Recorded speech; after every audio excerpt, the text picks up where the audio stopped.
सूचना केवल हमारे विचार हैं, वित्तीय सलाह नहीं। निर्णय लेने से पहले खुद शोध करें। किसी भी लाभ या हानि के लिए हम उत्तरदायी नहीं हैं।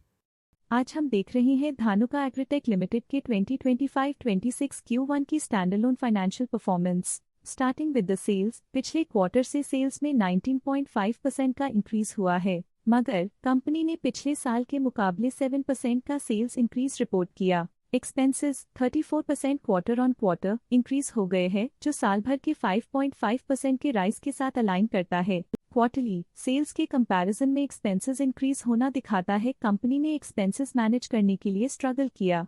हालांकि कंपनी ने एनुअली अच्छा परफॉर्म किया। ऑपरेटिंग प्रॉफिट, जो पिछले साल के कंपैरिजन में 16% अप हुआ है, quarter on quarter around -24% decrease हुआ है। Operating profit margin OPM annual basis पे 1% से इंक्रीज हुआ है और पिछले क्वार्टर के कंपैरिजन में -9% से डिक्रीज हुआ है। एक्सेप्शनल आइटम्स को ऐड करके अदर इनकम पिछले क्वार्टर के कंपैरिजन में -28% गिर गई, बावजूद इसकी ईयरली ग्रोथ 13% हुई है। इंटरेस्ट एक्सपेंसेस पिछले क्वार्टर से -27.5% डाउन हुआ, लेकिन ईयर ओवर ईयर इंक्रीज 56.5% हुआ है। डिप्रिशिएशन कॉस्ट्स में क्वार्टरली -12% का डिक्लाइन देखने को मिला और ईयरली बेसिस पे 25% का इंक्रीज देखा गया। प्रॉफिट बिफोर टैक्स एनुअली 13.5% बढ़ा, लेकिन प्रोसीडिंग क्वार्टर से -27% डिक्रीज हुआ है। इस साल कंपनी ने 25.5% टैक्स पे किया और क्वार्टरली कंपनी ने 25.5% टैक्स पे किया है। नेट प्रॉफिट ने ईयर ऑन ईयर 13.5% का इंक्रीज दिखाया, लेकिन लास्ट क्वार्टर से -26.5% का कंट्रैक्शन हुआ है। इस क्वार्टर के दौरान कंपनी का परफॉर्मेंस इतना अच्छा नहीं रहा। नेगेटिव नेट प्रॉफिट लॉसेस को इंडिकेट करता है। वहीं अगर एनुअल एनालिसिस की बात करें तो इस साल कंपनी का परफॉर्मेंस ठीक रहा। अर्निंग्स पर शेयर EPS में साल भर में 1.5% का इंक्रीज देखा गया, लेकिन क्वार्टरली में 26.5% की गिरावट भी नजर आई। इस क्वार्टर में कंपनी का EPS इतना अच्छा नहीं रहा। नेगेटिव प्रॉफिट कमजोर एफिशिएंसी को दिखाता है। धानुका एग्रीटेक लिमिटेड के फाइनेंशियल स्नैपशॉट को रिव्यू करते हुए कुछ मुख्य ट्रेंड्स सामने आए हैं जो कंपनी की परफॉर्मेंस पे रोशनी डालते हैं। जून 2022 से जून 2025 तक धानुका एग्रीटेक लिमिटेड की फाइनेंशियल जर्नी में सबसे पहले बात करते हैं सेल्स की। इस साल सेल्स में 10% की वृद्धि हुई है और पिछले 4 सालों में 37.5% की वृद्धि हुई है, जो एक निरंतर अपवर्ड ट्रेंड को दर्शाता है। पिछले 3 साल से सेल्स लगातार बढ़ती जा रही है, जो मार्केट एक्सपेंशन और कंज्यूमर डिमांड में वृद्धि को दर्शाता है। अब बात करते हैं एक्सपेंसेस की। इस साल एक्सपेंसेस 7.5% बढ़े हैं और 4 सालों में 31% का इजाफा हुआ है।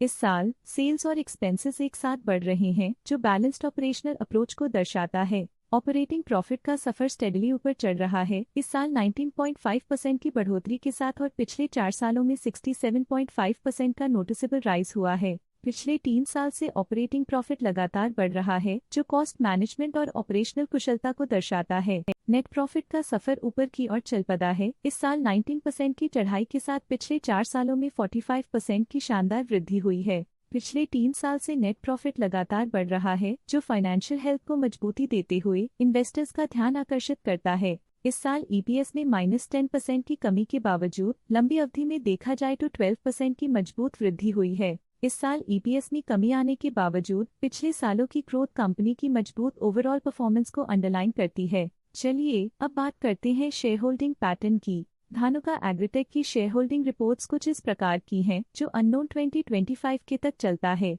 ये रिपोर्ट कंपनी के शेयर्स की डिटेल्ड जानकारी देता है, जिसमें promoters, promoter groups, foreign investors, public investors और सरकारी एंटिटीज शामिल हैं। प्रमोटर्स शेयर होल्डिंग 2025 के में 70.32% से 2025 के में 69.87% तक डिक्रीज हो गया। ये डिक्रीज दिखाता है कि इस टाइम पीरियड में कंपनी पे प्रमोटर्स का कंट्रोल कमजोर हुआ है। पब्लिक द्वारा हेल्ड शेयर्स का परसेंटेज 9.43% से इंक्रीज होकर 2025 के में 9.84% तक का इंक्रीज से देखा गया। ये चेंजेस स्टेट है कि पब्लिक की इन्वेस्टमेंट कंपनी में क्वार्टर टू क्वार्टर इंक्रीज हुई है। जब कंपनी के शेयर्स का अधिकतम हिस्सा प्रमोटर्स, FII, DII या गवर्नमेंट के पास होता है, तब ये माना जाता है कि कंपनी मजबूत हाथों में है, जो स्थिरता और मजबूत समर्थन को दर्शाता है और इस मार्केट की स्थिरता बनी रहती है। डोमेस्टिक इंस्टीट्यूशनल इन्वेस्टर के शेयर होल्डिंग में थोड़ा डिक्रीज आया 2025 के से 2025 के में। जो दिखाता है कि डोमेस्टिक इंस्टीट्यूशंस ने अपने स्टेक को -0.43 से डिक्रीज किया है। FII फॉरेन इंस्टीट्यूशनल इन्वेस्टर्स ने अपना शेयर होल्डिंग 2025 में 2.19% से 2025 में 2.66% तक इंक्रीज किया। ये बताता है कि फॉरेन इंस्टीट्यूशंस ने कंपनी में अपना इंटरेस्ट 0.47% तक इंक्रीज किया है। ये था कंपनी का करंट शेयर होल्डिंग पैटर्न। अब नजर डालते हैं धानुका एग्रीटेक के स्टॉक रिकमेंडेशन पे। लॉटस स्टॉक का करंट प्राइस 1510 रुपीज चल रहा है। आनंद राठी ने स्टॉक की बाय रिकमेंडेशन दी थी। उन्होंने स्टॉक का टारगेट प्राइस 1850 का अनुमान लगाया था। रिकमेंडेशन के समय स्टॉक का प्राइस 1504.55 चल रहा था, जो करंट प्राइस से 28% अप है। आज के लिए फाइनेंशियल सेक्टर में इतना ही। देखने के लिए धन्यवाद। स्टॉक लेटेस्ट न्यूज अपडेट के लिए चैनल को सब्सक्राइब करें और वीडियो को लाइक एंड शेयर करें।